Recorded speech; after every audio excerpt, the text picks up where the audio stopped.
할렐루야. 네, 우리는 이 누가복음의 말씀을 순서대로 다시금 바라보면서 하나님께서 우리 주 예수 그리스도를 통해서 이루시는 그 놀라운 구원 역사에 대해서 다시 한번 차근차근 살펴보며 나아가고 있습니다. 우리는 지난번 누가복음을 언제 하셨는지 아십니까? 작년 12월 26일이 잠깐 멈춘 그 누가복음 마지막 설교였어요. 그 12월 26일에 했던 설교의 내용은 다음과 같았습니다. 예수님과 제자 3명이 높은 산에 올라갔습니다. 베드로와 야고보와 요한이라는 세 제자가 높은 산에 올라갔습니다.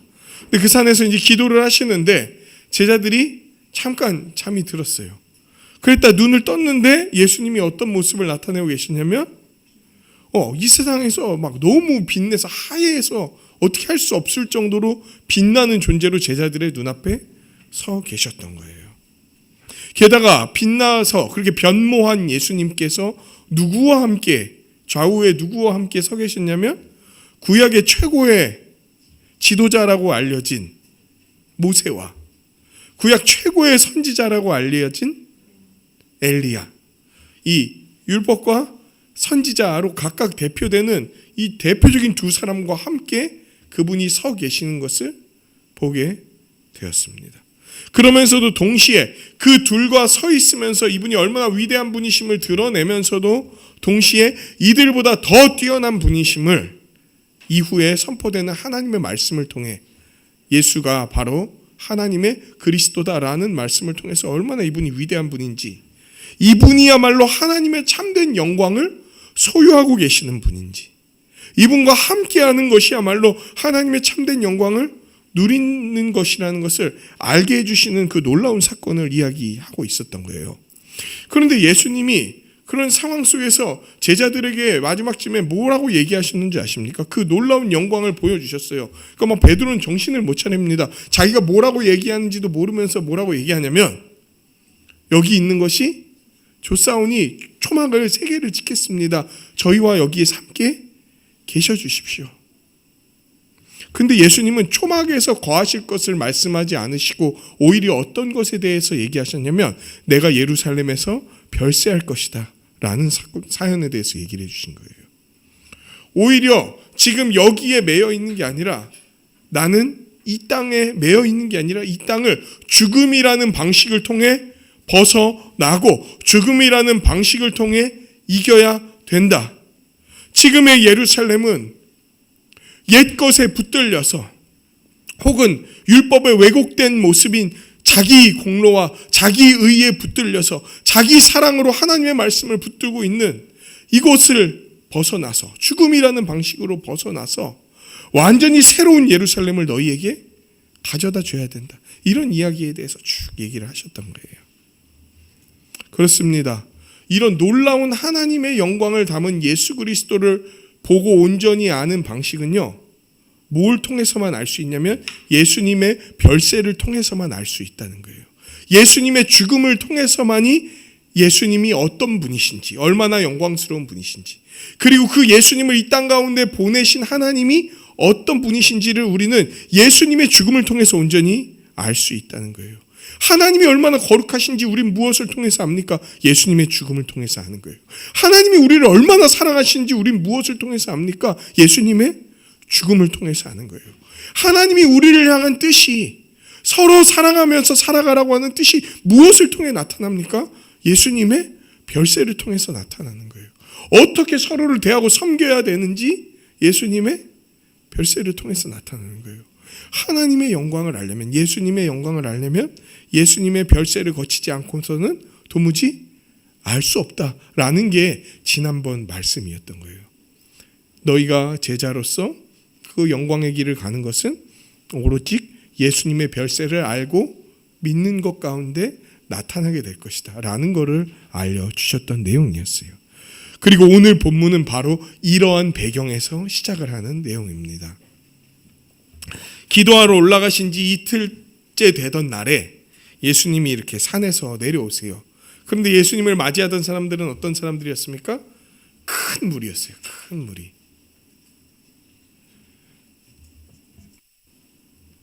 이들은 왜 이렇게 많은 사람들이 예수님께 나왔나요? 뭘 기대하면서 이들은 나왔나요? 예수님이 그간 보여주셨던 사역을 보여주시길 기대했던 거죠.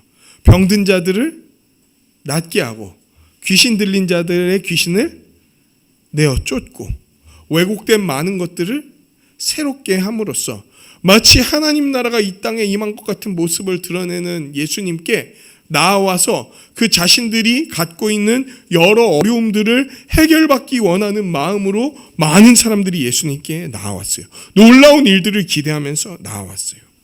그럼 많은 무리 중에서 한 사람이 예수님께 나옵니다. 근데 그 사람에 대한 소개가 이 본문에서 나오는데요. 그 사람은 어떤 아이의 부모인데 그 부모의 자녀가 한 명이에요, 한 명. 외아들, 단 하나뿐인 아들을 지니고 있는 사람이었습니다. 그런데 이 사람이 왜 나와왔냐면 자기 외아들이 아주 절박한 상황 가운데 놓여 있었기 때문이었어요. 어떤 상황에 놓여 있었습니까? 귀신에게 아주 잔인하게 휘둘리고 있는 상황이었어요. 귀신이 건들기만 하면 그를 잡아갖고 막 소리를 지르게 하고 경련을 일으키고 막 몸을 부들부들 떠는 거죠. 거품을 흘리게 하면서 그 사람을 몹시 상하게 하고 있었던 거예요. 몸과 정신이 귀신에게 완전히 붙잡혀갖고 휘둘리는데 지금 이 모습을 한번 그려보십시오. 막 소리를 질러 그냥. 그 귀신 들린 사람 이렇게 보신 적 있나요? 막 아무 사람한테 가서 막 소리 지르고 막 화내고 거기에다 막 몸을 부들부들 떨면서 거품 물고 막 이러니까 이런 걸 할 때마다 몸이 축나는 거예요, 이 사람은.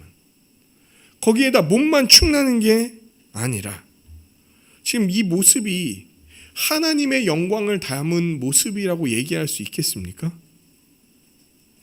완전히 귀신한테 붙들려서 꼼짝도 못하고 그냥 막 부들부들 대고 소리 지르고 막 이런 모습이 하나님의 영광을 닮은 참으로 아름다운 모습이다 이렇게 얘기할 수 있겠냐는 거예요.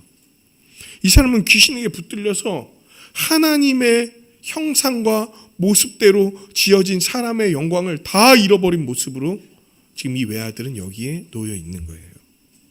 정말 비참한 모습으로 살아가고 있었던 거예요. 그러자 그 부모는 이 귀신을 쫓아내고 병을 고칠 수 있는 권위를 사실 예수님께 누가 받았습니까? 이 앞전 장들에서 예수님의 제자들이 예수님께 직접 그 권위를 받아서 흩어져 갖고 귀신을 내어 쫓고 병을 고치는 일들을 행했단 말이에요. 그래서 막 돌아와서 예수님께 자랑도 하고 막 하잖아요. 그래서 그 소문을 듣고 먼저 누구에게 나왔으냐면 지금 예수님이 산에 기도하러 올라가셨으니까 제자들에게 왔던 거예요. 그래서 제자들에게 간구했습니다. 제자들은 그 요청을 듣고 귀신을 내어 쫓으려고 했습니다. 그러나 그 귀신을 내어 쫓는데 실패합니다. 왜 실패했을까요? 왜 실패했을까요? 제자들이 능력이 없어서 실패했을까요? 목소리가 좀 작아서 실패했을까요? 기도를 멋들어지게 못해서 실패했을까요? 왜 실패했는지는 이 본문에서 이 단락에서 명확하게 안 나옵니다. 왜 실패했는지가 명확하게 안 나와요. 다만 이 실패한 것에 대해서 예수님이 아주 경노하고 계시다는 것을 이 본문은 이야기를 하고 있습니다. 뭐라고 예수님이 얘기하십니까? 예수께서 41절 대답하여 이르시되 믿음이 없고 패역한 세대여 내가 얼마나 너희와 함께 있으며 너희에게 참으리요.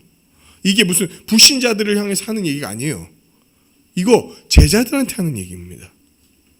그런데 믿음이 없고 패역한 세대는요 원래 누구를 일컬을 때 하던 얘기냐면은 저 바리새인들 서기관들 이런 아주 예수님을 반대하고 악독한 사람들에게 쓰던 표현 같은 건데 이걸 지금 제자들한테 예수님이 하고 계시는 거예요. 믿음이 없고 패역한 세대요. 패역은 뭡니까? 완전히 썩을 대로 썩고 하나님의 뜻과 반대되는 생각을 하고 있는 이런 게 패역인 거예요. 패역. 근데 제자들 뭐 믿음이 없대요. 아니 제자들이 믿음이 없으면 지금 예수님과 함께 있겠습니까? 예수님이 메시아라는 사실을 모르면은 그걸 기대를 안 하면 예수님과 함께 있겠냐고요. 근데 믿음이 없다고 얘기를 하고 있는 거예요. 여기서 막 예수님이 얼마나 격노하시냐면 얼마나라는 표현이 나와요.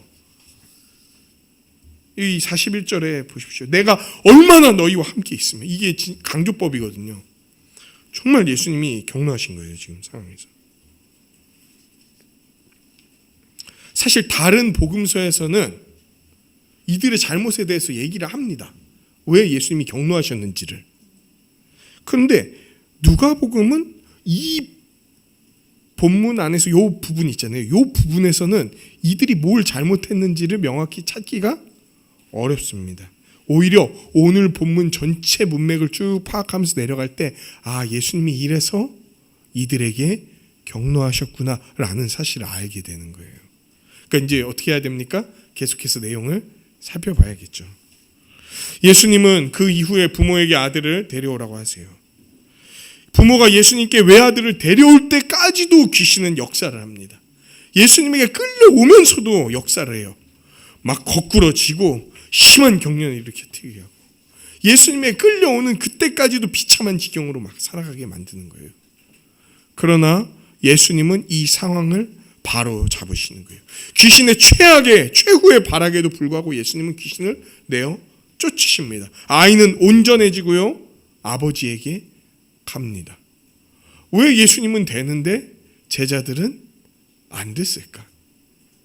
예수님은 예수님이고 제자는 제자니까. 그럼 전에는 왜 됐을까?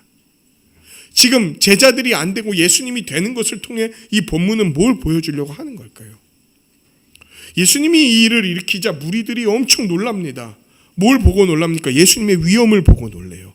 그러면서 이 위엄을 누구의 위엄으로 인정합니까? 하나님의 위엄으로 인정하는 거예요.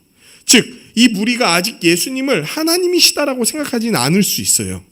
하지만 예수님이 일으키시는 능력이 어디 다른 곳으로부터 온 게 아니라 이 모든 능력과 권위가 하나님께로부터 왔다는 사실을 인정하는 거예요, 이 사람들이. 당신은 진짜 거의 메시아가 맞는 것 같아요. 진짜 하나님께로부터 온 사람이 맞는 것 같아요. 라는 것들을 점점 인정하는 모습을 보여주고 있는 겁니다. 그러니까 예수님과 제자들에게 있어서는 이 많은 사람들의 인정은 어떤 사인 같은 걸까요? 특히나 제자들에게 있어서 수많은 사람들이 예수님을 이렇게 인정하고 고개를 끄덕이고 찬사를 보내고 하나님으로부터 온 분이 맞습니다라고 얘기하는 건 제자들에게 어떤 사인 같은 걸까요? 우리가 이 예수님 따르기를 잘했다. 야, 이제 우리도 더 예수님 때문에 격이 높아지는구나. 야, 우리도 진짜 점점 더 예수님처럼 명성을 얻고 더 온전하게 돼서 이 메시아의 군대의 어떤 지도자들로서 잘 서게 되겠구나. 이제 우리의 앞길은 어떤 거다? 탄탄대로 무슨 길만 걷자, 꽃길만 걷자. 이제 이런 생각들을 막 하고 있었을 거예요. 근데 예수님 그 특기 아십니까? 예수님 특기가 초치기. 그때 예수님이 탁 얘기를 하세요. 많은 사람이 예수님의 능력이 하나님으로부터 왔다고 이야기하면서 찬사를 보내고 인정하는 그때에 예수님이 뭐라고 얘기하는 줄 아세요? 지금부터 내가 하는 말 잘 들어. 너희 귀에 꼭 담아둬야 돼. 지금부터 내가 하는 말. 뭘 얘기하려고 하는 줄 알아? 내가 장차 사람들의 손에 넘겨질 거다. 제자들은요, 사람들의 환호성을 들으면서 온갖 뭐라 그럴까요? 막 황금빛 미래를 그렸을 거라고요. 야, 진짜 이분 줄만 잘 잡고 가면, 야, 그때 진짜 우리 업으로 끝나는 인생 예수님 만나갖고 진짜 이제 탄탄대로 가겠다. 막 이런 기대들. 그래, 우리가 좀 못하면 어때? 예수님 다 하실 텐데. 이러면서 막 기대하고 꿈꾸고 막 푸른 꿈, 청운의 꿈을 꿈고 나아가는 그때에 예수님 뭐라 그러냐면, 지금 많은 사람들이 나에게 환호하고 있냐? 나는 이 많은 사람들의 손에 넘겨질 거다. 계속 그 전에 앞에 말했던 것처럼 손에 넘겨진다는 건 뭡니까? 그들에게 붙들려 고난을 당할 거고 끝내는 죽게 될 거다.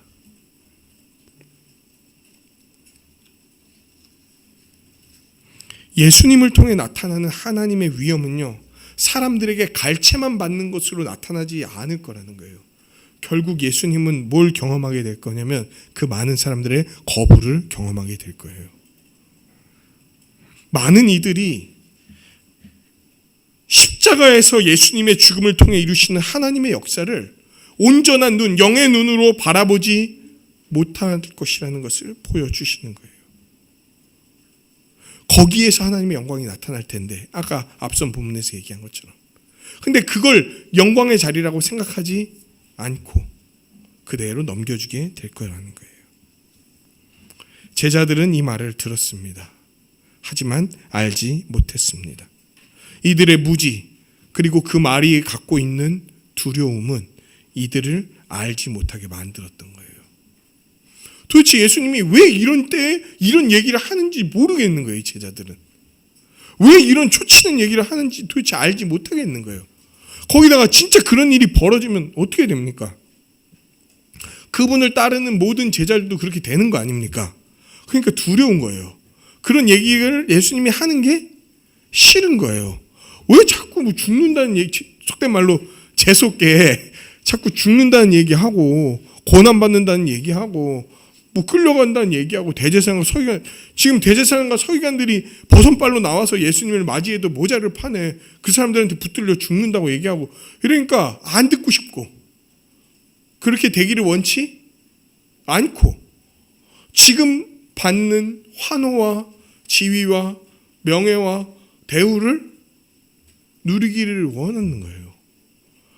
예수님은 계속 죽음을 통해서 나의 영광이 드러날 거라고 얘기하는데 제자들은 죽음을 통한 거 말고 그냥 영광을 갖고 움켜쥐고 싶은 거예요. 죽음을 통해 나타나는 하나님의 뜻으로 말미암은 영광이 아니라 내가 생각했을 때 좋은 방식의 과정으로 말미암아 주어질 영광을 고대하고 있는 거예요. 이 일은 감추어질 겁니다. 십자가를 통해 영광을 얻는다는 건 감추어질 거예요.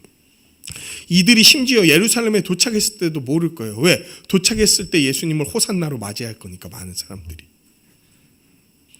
그리고 십자가에 달려 죽는 순간에도 이게 하나님의 영광이 드러나는 건지도 제자들은 모를 거예요. 많은 이들이 뿔뿔이 흩어져 버렸고 그나마 남아있는 자들도 가까이 가지도 못했고 어느 누구도 그 죽음을 제지하려고 하거나 그 죽음이 오히려 우리를 위한 길이라는 걸 알지 못했고 그저 두려움과 슬픔 가운데 벌벌 떠면서 멀리서 지켜보거나 아예 쳐다보지도 못한 채 예수님의 죽음을 넘기게 될 거예요. 제자들은.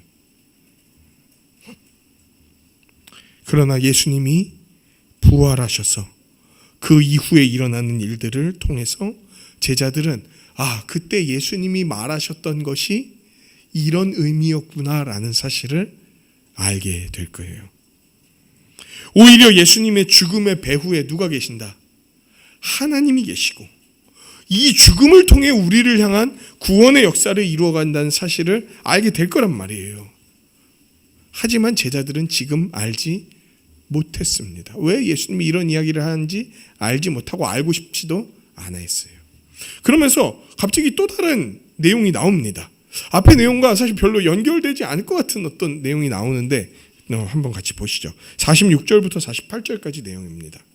제자 중에 변론이 일어났습니다. 변론은 좋게 말해서 뭐라 그럴까요? 토론이고요. 안 좋게 말하면은 말싸움이 벌어졌다는 거예요. 그러자 예수님이 이거를 해결하시려고 합니다. 제자들 사이에 변론이 일어났습니다. 근데 그 변론의 주제와 내용이 뭔지 아세요? 누가 더 크냐예요. 누가 더 크냐. 우리가 예수님의 수많은 제자들 중에 지금 몇 명으로 추려졌어? 12명으로 추려졌잖아. 이 중에서 누가 탑이냐?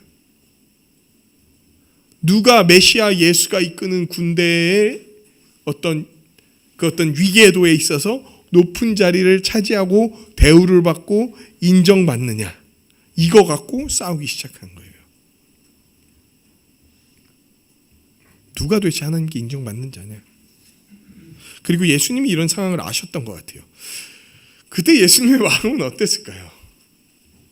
변화산 사건도 보여주시고 근데 그게 나의 별세를 통해서 이루어질 거라는 사실도 알려주시고 또 그 이후에도 지금 귀신을 내어 쫓으면서 뭐에 대해서 알려주셨습니까? 자기가 그들 손에 넘겨질 걸 다 알려주세요. 다 알려주셨어요. 알려주고 또 알려주고 또 알려주는데도 지금 뭐 하고 있냐면 누가 높냐 갖고 싸우고 있는 거예요. 여전히 그 의미를 알지 못한 채 누가 크냐에 대한 변론하는 모습이 저는 예수님 마음이 너무 참담했을 것 같은 거예요. 예수님은 이렇게 고급스러운 이야기들을 하고 그 고급진 구원으로 이끌고 가려고 하는데 자기 아래에 있으면서도 아주 수준 낮은 이야기와 태도와 모습들로 여기 이 하나님의 백성 제자들 안에 들어와 놓고도 자기가 그냥 인정받냐 못 받냐 이 문제 갖고 그냥 싸우고 있는 거예요. 얼마나 수준 낮은 얘기입니까 이게. 제자들은 뭡니까? 뭐 이런 허탄한 일로 변론을 일삼습니까? 거기에다가 변론을 일삼으면서 예수님이 알았는데도 멈추질 않아요. 무슨 얘기인 줄 아세요? 자기가 지금 그러고 있는 게 부끄러운 줄도 모른다는 거예요. 왜 나를 인정 안 해주는데? 왜 나를 대우 안 해주는데? 왜 내가 이 자리에 올라가 있어야 되는데 왜 나를 그렇게 안 해주는 건데? 지금 예수님이 어떤 방식으로 너희를 구원하고 영광스럽게 만들 건지 다 얘기해 줬는데도 지금 이 난리를 치고 있는 거예요.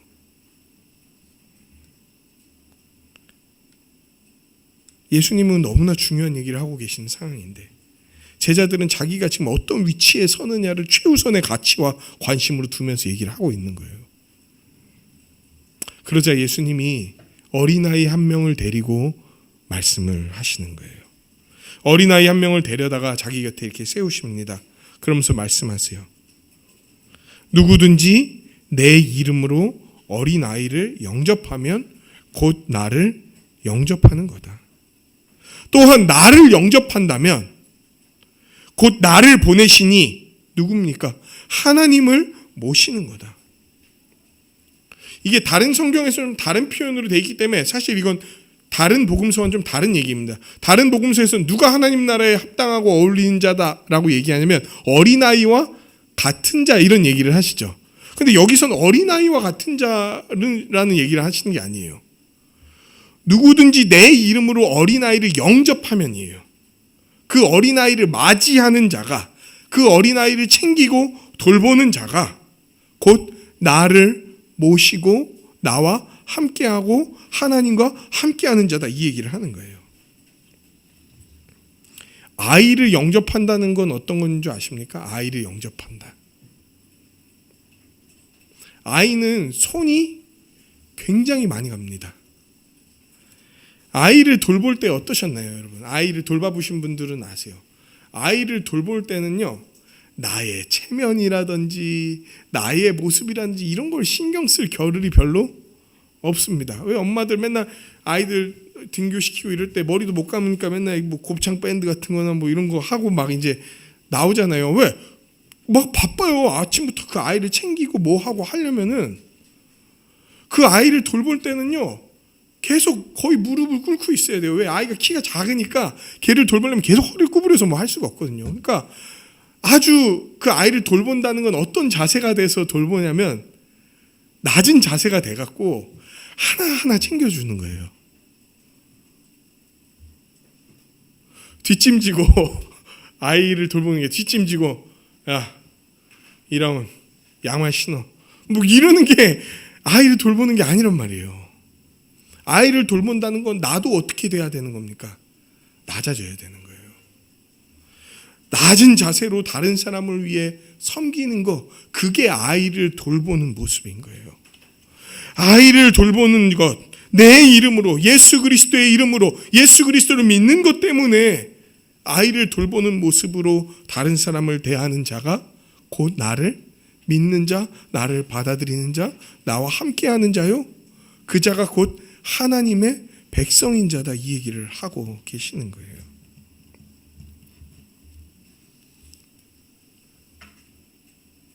왜 나를 인정 안 해줘? 혹은 다른 사람을 그냥 경쟁 상태로 삼고 막 대하고. 그거는 아이를 영접하는 모습이 아니라 아이의 모습이에요. 그거는 그냥 아이의 모습. 정말 아이를 영접한다는 건 다른 지체가 도움을 받고 섬김을 받아야 할 어린아이와 같다는 것으로 생각하면서 여기면서 그를 위해 자기 자신의 삶을 내어놓는 것, 이게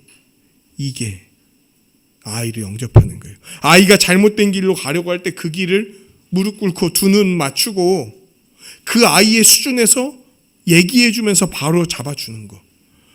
왜 이렇게 한번 얘기하면 못 알아듣는 거야? 이렇게 하지 않고 다시금 붙들고 또 얘기하고 또 얘기해 가면서 그 사람이 이해하고 알아들을 수 있도록 사랑을 쏟아 부으면서 이야기해 주는 거. 자기가 제일 높은 자여야 된다. 내 자리가 어디냐, 내 위치가 어디냐, 내 섬김이 무엇이냐, 이렇게 싸우고 다툴 게 아니라 우리 서로를 어떻게 섬겨야 되지?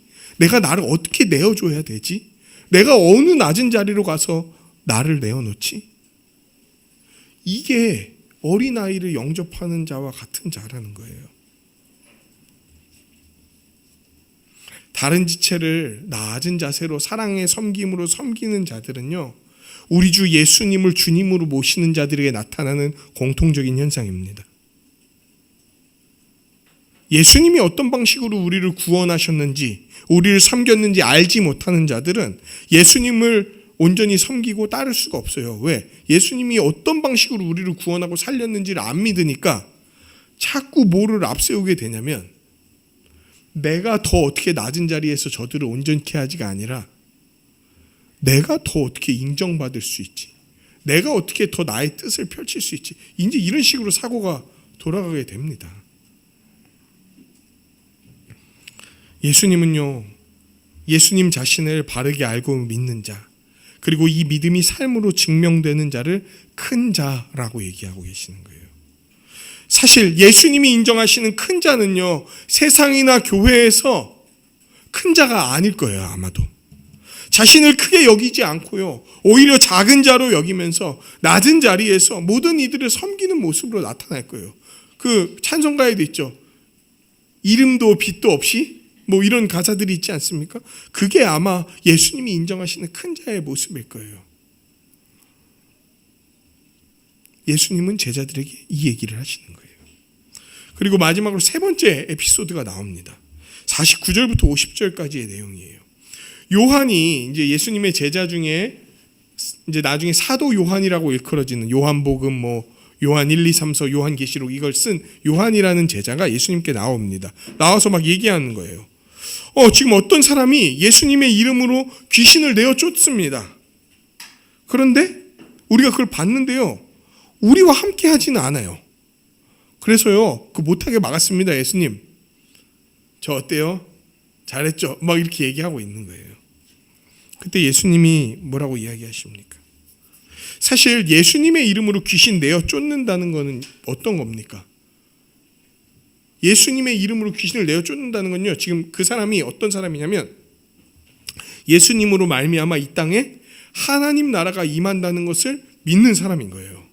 즉 예수님이 메시아라는 사실을 믿는 사람인 거예요. 그리스도라는 사실을 믿는 사람이라는 거예요. 믿는 자들이 할 수 있는 능력이라는 겁니다. 그런데 요한은 이렇게 예수님의 이름을 의지해서 능력을 행하는 자가 자기 공동체에 속해 있지 않으니까 그 사역을 금한 거예요. 하지 마라. 이건 어떤 태도입니까? 지금 이 귀신을 내어 쫓는 능력이 요한의 공동체에 있기 때문에, 그 제자들의 공동체에 있기 때문에 나타나는 겁니까? 아니면 이 능력이 예수 그리스도로부터 나왔기 때문에 나타나는 겁니까? 예수 그리스도로부터 나왔기 때문에 나타나는 거예요. 근데 요한은 자기 공동체가 아니니까 못하게 합니다. 왜? 우리 공동체여야지만 이 능력을 행할 수 있다는 오리지널리티, 우리가 오리지널이다라는 것을 얘기하고 싶은 거예요. 제자들의 바로 앞선 에피소드가 뭐였습니까? 제자들의 집단 내부에서 더 높은 지위를 차지하려고 막 아둥바둥 거렸잖아요. 그런데 이 모습이 심화되면서 어떤 현상까지 나타나게 되냐면, 이제는 자기의 공동체가 아니면, 자신들이 속해 있는 공동체가 아니면 마치 하나님의 백성이 아닌 것처럼 생각하는 개인적 이기심을 뛰어넘어서 공동체적 이기심을 갖고 살아가는 모습으로 나타나게 되는 거예요. 속된 말로 우리 교회가 아니면, 이 정도 배우지 않으면 저 교회는 되게 수준 낮고 떨어지고 별거 아닌 사람들이 거할 거야.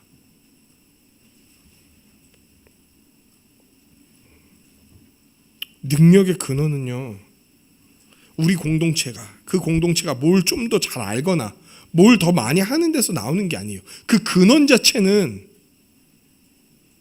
거기에서 나오는 게 아니에요. 맞아요. 우리가 뭘 더 많이 배우거나 더 많이 섬기잖아요. 그러면 여러 가지 것들을 더 풍성히 누릴 수 있습니다, 실제로. 그러나 그 누리게 되는 근원 있잖아요. 그 힘의 근원이 우리의 노력이나 우리의 배움에서 나오는 게 아니라 어디로부터 그 근원은 나오냐면 예수 그리스도로부터 나오는 거예요.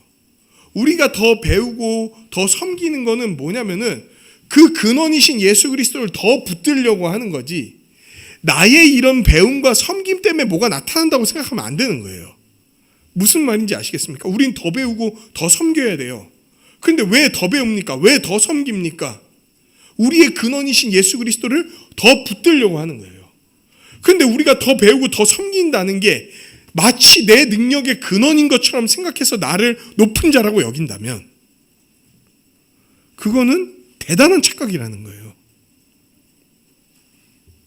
모든 능력 앞에서, 모든 공동체 앞에서 그 누구도 자만할 수 없습니다. 왜? 능력의 근원이 우리가 아니라 예수 그리스도이시기 때문이에요. 예수님은 제자들에게 겸손할 것을 요청하시고 다른 사람들을 사랑할 것을 얘기하신 거예요. 묵상과 적용.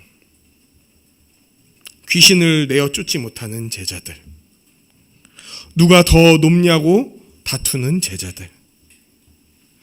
예수님을 믿지만 다른 공동체에 속한 자들을 인정하지 못하는 이런 제자들의 모습. 이 세 가지 모습이 왜 일어나는 걸까요? 지금 오늘 본문은 왜 이 세 가지 이야기를 하나로 엮으면서 이야기를 해 나가는 걸까요? 여러분, 이 세 가지의 주제는요, 세 가지의 모습은요, 결국 하나의 문제로 귀결됩니다. 이 하나의 문제 때문에 앞에서 말한 세 가지의 모습들이 나타나는 거예요. 바로 뭔지 아십니까? 이들이 예수를 믿는다고 했는데 어떤 예수님을 안 믿었기 때문에, 어떤 예수님을 안 믿었기 때문에 앞선 본문에서 제시되었던 십자가와 고난을 통해서 영광을 받으실 예수님을 믿지 않고, 고난을 통해서, 십자가를 통해서 영광 받을, 그리고 우리도 함께 그 십자가의 길을 걸어감으로 영광 받을 것을 인정하지 않고 그저 무엇만 취하려고 했을 때, 영광만 취하려고 했을 때 나타나는 문제들이라는 거예요. 고난받는 메시아를 믿지 못할 때 나타나는 문제예요. 제자들은요, 예수님 믿는다고 생각했어요. 그러나 이런 믿음이 십자가라는 고난을 통해서 영광을 얻으실 예수님이 아니라 곧바로 영광 가운데 떵떵거리면서 메시아로 세워질 거라는 자기 기대를 갖고 믿었던 거예요. 여러분, 어떤 고난도 없이 우리가 영광 가운데 나아갈 거라고, 어떤 어려움과 죽음에 다다르는 섬김 없이 우리가 복과 안식을 누릴 거라고 생각하는 것은요, 예수님의 표현으로 이야기해 보겠습니다. 믿음 없는 패역한 세대의 특징입니다. 고난 없는 영광은 존재하지 않습니다. 십자가의 길 없는 하나님 나라의 복과 안식은 성립되지 않아요. 그러므로 예수님을 믿는다고 고백하는 건 뭔지 아십니까? 하나님 나라에 들어가 복과 안식을 누림과 동시에 그 모든 것이 어떤 과정을 통해서 나타나게 될 거다. 십자가의 길을 걷는 과정을 통해서 나타나게 될 거라는 거예요. 여러분, 우리가 살면서 십자가의 길을 걷는 건 부정하고 하나님 나라의 복과 안식을 누리겠다라고만 얘기한다면 그게 지금 누가 하고 있는 모습입니까? 제자들이 하고 있는 모습이라는 거예요. 혹시 우리도 제자들과 같이 오해하고 있지는 않습니까? 십자가의 길 걷는다는 개념 없이 그냥 내 욕망과 욕심을 내려놓는 자기와의 분투, 그리고 다른 사람을 위한 희생으로 채우는 삶, 이런 거 없이 그냥 하나님, 나 예수님 믿으니까 복과 안식을 주십시오. 나 그거 누리기 원합니다. 그 누린다는 개념만 붙들면서 살아가고 있는 거 아니냔 말이에요. 다른 이를 위한 어떤 사랑의 수고와 희생도 없이, 오히려 그런 수고와 희생, 자기가 치른 수고와 희생을 나를 높이고 인정받는 데 사용한다거나, 혹은 내가 누릴 수 있는 게 무엇인가 이런 것만 관심을 갖고 우리의 시선이 거기에만 가 있지는 않나, 이런 것도 우리가 한번 스스로가 돌아봤으면 좋겠어요.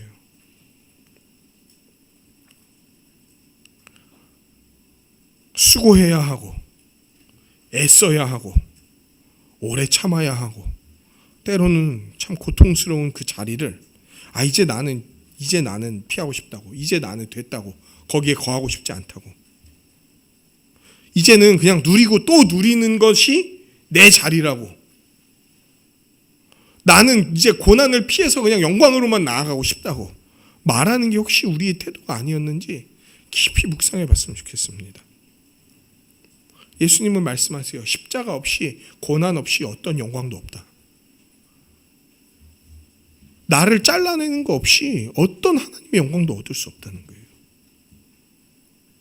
그리스도를 따라서 십자가의 길을 걷는 것 없이 영광만 차지하고 누림만 누리고자 하는 길은 자기 기만 그리고 이기주의로 뭉쳐진 헛된 믿음을 가진 패역한 세대의 특징입니다. 그렇습니다. 십자가에 대한 이해 없이, 혹은 십자가를 지고 가시는 예수님을 믿고 따르는 것을 반대하고 다른 길로 나아갈 때 오늘의 본문에서 나타나는 세 가지의 모습이 우리 삶에 나타나게 될 거라는 거예요. 하나님 나라의 복과 안식을 쫓지만 십자가 신앙을 잃어버리고 십자가의 길로 나아가는 모습을 잃어버린다면 결국 우리는 그토록 누리고자 했던, 지금 뭘 누리려고 그런 겁니까? 하나님 나라의 복과 안식을 누리려고 하는 거예요. 그런데 뭐 없이, 고난과 십자가 없이 그걸 누리려고 했던 거예요. 그러면 어떤 결과가 나타나는 줄 아세요? 오히려 쫓는 복과 안식이 사라지는 결과가 나타나게 될 거라는 거예요. 잡고자 한 건 복과 안식이었는데 고난을 피하고 영광 피하고 내 희생 없이, 나를 내어놓는 거 없이 그냥 내 뜻대로 그걸 쫓고자 한다면 어떤 복과 안식도 그들 앞에 차려져 있지 않을 거라는 거예요. 귀신을 내어 쫓는 게 뭐였습니까? 귀신을 내어 쫓는 건 하나님 나라가 이 땅에 임했다는 강력한 증거예요. 복과 안식이 발현된다는 증거라고요. 그런데 제자들이 십자가에 대한 생각, 예수님의 고난에 대한 생각, 자기들도 거기를 따라가야 되는 생각을 버려버리자 나타나는 게 뭐냐면 귀신을 내어 쫓지 못하게 되는 거예요. 왜 예수님이 아까 그렇게 비판했습니까? 이 문맥을 볼 때 도대체 제자들이 잃어버린 게 뭡니까? 고난 없이 영광을 취하고자 했던 거. 그거 붙들었기 때문에, 고난을 잃어버렸기 때문에, 십자가를 잃어버렸기 때문에 그들은 어떤 하나님 나라의 능력을 누릴 수 없게 된 거예요. 두 번째로 십자가의 길에서 이탈한 자들의 또 다른 특징 중 하나는 뭔지 아십니까? 하나님의 영광이 아닌 자기 영광을 갈구하는 모습으로 나타나게 된다는 거예요. 첫 번째 특징은 뭐였습니까? 복과 안식만 쫓다가 복과 안식도 놓치게 되는 결과. 두 번째는 십자가의 길을 이탈하면 자기 영광을 향해 나아가게 돼 있다, 이거예요. 제자들은 내부에서 권력 갈등을 일으키기 시작했습니다. 누가 더 높냐는 거예요. 예수님이 어떻게 높임을 받을지, 하나님이 어떻게 영광을 받으실지에 대한 관심은 사라졌어요. 오직 내가 이 공동체에서 어떻게 평가받아야 되는지, 어떤 대우를 받아야 되는지, 나의 의견과 가치가 어떻게 반영되어야 하는지가 이 제자들의 주 관심사가 되어버린 거예요. 내 삶이 그 십자가의 길, 아무도 걷고 싶어 하지 않고 정말 내주고 싶지 않고 희생해야 되는 그 길을 걸어가면서 하나님께 영광 돌리고 예수님을 따르는 삶을 나타나는 게 아니라 그냥 내 뜻, 내 자아가 관철되고 드러나면서 인정받고 높임받아야 되는 게 주관심사로 드러나버리는 일로 나타나게 된 거예요. 십자가의 상실은요, 하나님의 영광을 내 영광으로 치환, 바꾸어 버리는 일로 나타나게 됩니다. 하나님이 뭘 이루시기를 원하시는가 보다도 내가 무엇을 이루는가가 훨씬 중요한 문제로 나타나게 되는 거예요. 여러분, 하나님이 무엇을 이루시는가에 관심을 두면은요, 내가 뭘 하면 되는지는 차차 하나님께서 그 일들을 드러내시고 자연스럽게 따라가게 하세요. 근데 내가 어떻게 하나님의 영광을 이루려고 하는가에, 내가의, 하나님의 영광보다 내가의 방점이 찍혀 있다면은 하나님의 영광이라는 이름을 언급하지만 실제로 누구의 영광을 높이는 길로 나아가게 되냐면 자기 영광을 높이는 길로 나아가게 되어 있다는 거예요.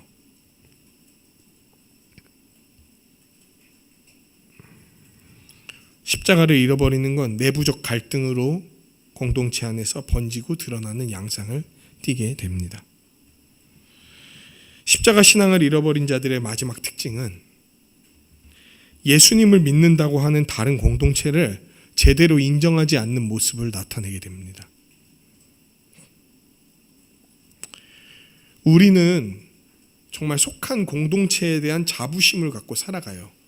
우리 또 교회도 마찬가지죠. 맨날 어떤 자매가 이렇게 얘기하는 것처럼 우리는 작지만 큰 교회다, 작지만 무거운 교회다, 막 이런 얘기하는 게 우리 공동체에 대한 굉장한 자부심과 사랑으로 되어 있는 거예요.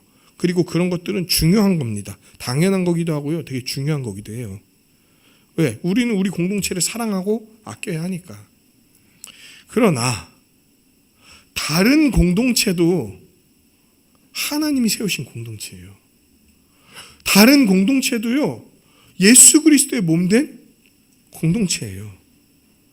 우리 섬김의 대상이고요, 우리가 희생적 사랑으로 나아가고 섬겨야 할 대상이라는 사실을 기억해야 됩니다. 이거 망각하게 될 때 우리 공동체에 대한 사랑은 타 공동체에 대한 무시나 멸시로 나타나게 돼요. 아, 우리랑 비슷한 신앙의 색깔이 아니야. 야, 우리 정도로 배우질 않네. 야, 우리 같은 수준으로 아직 살아가지 않고 있는 것 같은데? 이런 생각과 말을 은연중에 혹은 대놓고 무시하면서, 야, 이러니까 뭐 이렇게 수준이 안 맞는데 뭐 이렇게 함께 할 수 있겠나? 이런 생각들을 은연중에 혹은 대놓고 우리가 한 적은 있지 않습니까? 그런 모습들이 우리 안에 나타나고 있다면 우리는 어쩌면 예수님을 믿는다고 하면서도 십자가 신앙을 놓치고 있는 것일지도 몰라요. 자기를 내어주심으로 우리를 구원하신 예수님의 십자가를 믿을 때 반드시 우리의 삶은요, 우리를 내어주고 섬기는 모습으로 나타나지, 다른 공동체나 다른 사람들을 무시하고 멀리하고 내치는 방식으로 나타나지 않는다는 거예요. 자기 공동체에만 관심을 갖는 걸로 끝나지 않는다는 거예요. 십자가 사랑을 우리 공동체가 인지한다면 반드시 다른 공동체에 관심을 갖고 그들을 어떻게 온전하게 할 수 있을까에 대한 생각으로 사고가 돌아가게 되어 있단 말입니다. 왜? 이기주의적으로 끝나지 않으니까. 왜 선교를 합니까? 혹은 왜 다른 교회들을 섬깁니까? 그거는 우리가 끝이 아니라는 걸 알기 때문에 그런 거예요. 그리고 우리가 뭔가를 도와줄 때 우리가 더 높은 자니까 하는 게 아니에요. 하나님이 그들에게 안 준 은사를 우리 교회에 주셨기 때문에 하는 거지. 우리가 더 높은 위치에서 뭐 다 교사로서 지도하고 가르치고 이런 게 아닌 거예요. 우리도 다른 교회 도움을 받아야 되는 교회니까. 혹여나 다른 공동체에 대해 무시하는 마음이나 교류하고 싶어하지 않는 태도를 지니고 있지는 않습니까? 예수님이 말씀하세요. 우리를 반대하는 자가 아니면 그들은 우리를 위하는 자다. 하나님이 세우시고 받은 자들을 우리가 함부로 재단하거나 평가할 수 없습니다. 함부로 무시할 수 없어요. 오히려 잘 섬겨야죠. 우리보다 복음에 대한 지식이 부족할 수도 있어요.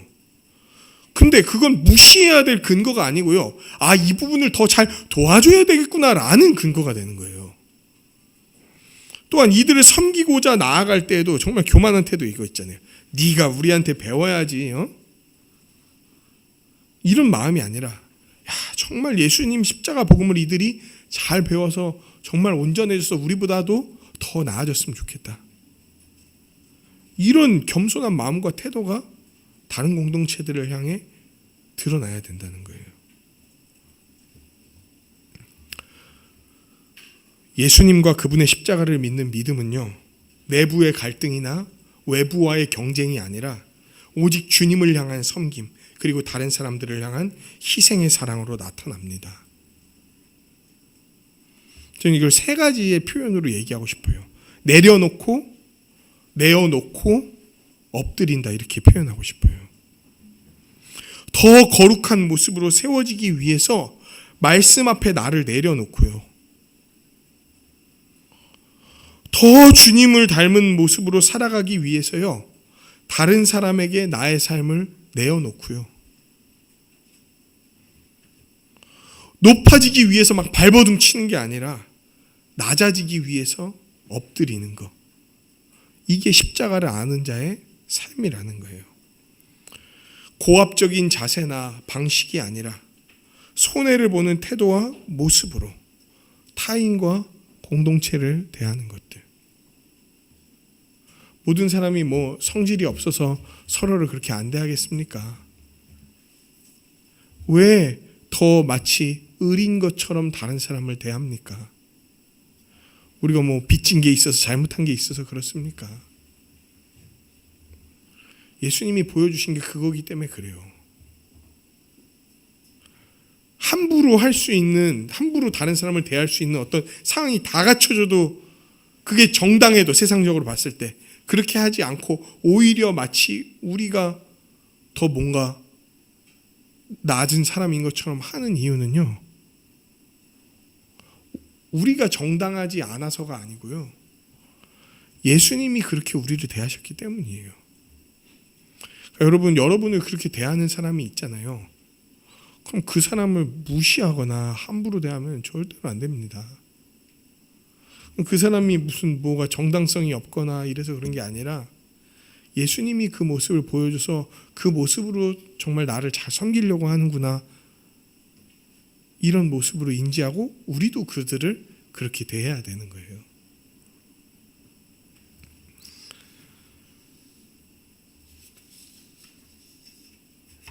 우리 예수님께서 우리를 돌보십니다. 가장 복된 길로 인도하실 거예요. 우리가 꿈꿀 수 없었던, 감히 꿈꾸지 못했던 그런 복된 길로 우리를 인도하실 거예요. 그런데 그 길로 나아가려면 결국 다시금 예수님의 십자가를 기억해야 됩니다. 예수님의 십자가 없이는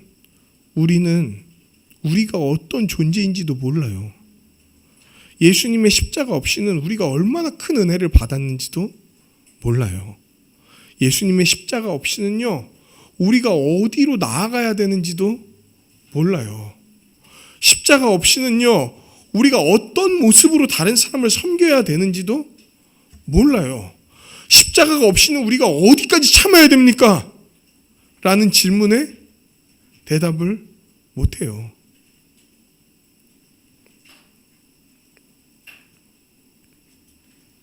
예수님의 십자가가 사라지면 이런 세 가지의 모습을 나타내겠지만, 예수님의 십자가가 우리 가운데 다시금 떠오르고 날마다 상기된다면 우리는 예수님이 보여주셨던, 예수님이 꿈꾸시던 모습으로 살아가게 될 거예요. 정말 주님 안에서 사랑하는 우리 한세사람 식구 여러분, 날마다 예수님의 십자가를 바라봅시다. 날마다 아침마다 예수님의 십자가를 기억합시다. 그거 없이 우리는 세상하고 똑같이 살아가겠지만, 그것만 있다면 우리는 완전히 세상과는 다른 초월한 모습으로 예수님을 닮은 자로 살아가게 될 거예요. 어려움 가운데 빠져 있으십니까? 십자가를 기억하십시오. 고난 가운데 있습니까? 십자가를 기억하십시오. 혹시 범죄에서 무너져 있습니까? 십자가를 기억하십시오. 어떻게 살아가야 될지 고민되십니까? 중요한 선택의 기로 가운데 있습니까? 십자가를 기억하십시오. 십자가가 우리를 인도할 겁니다. 그 모든 인도를 받는 우리 성도님들 되시길 주님의 이름으로 간절히 축원합니다.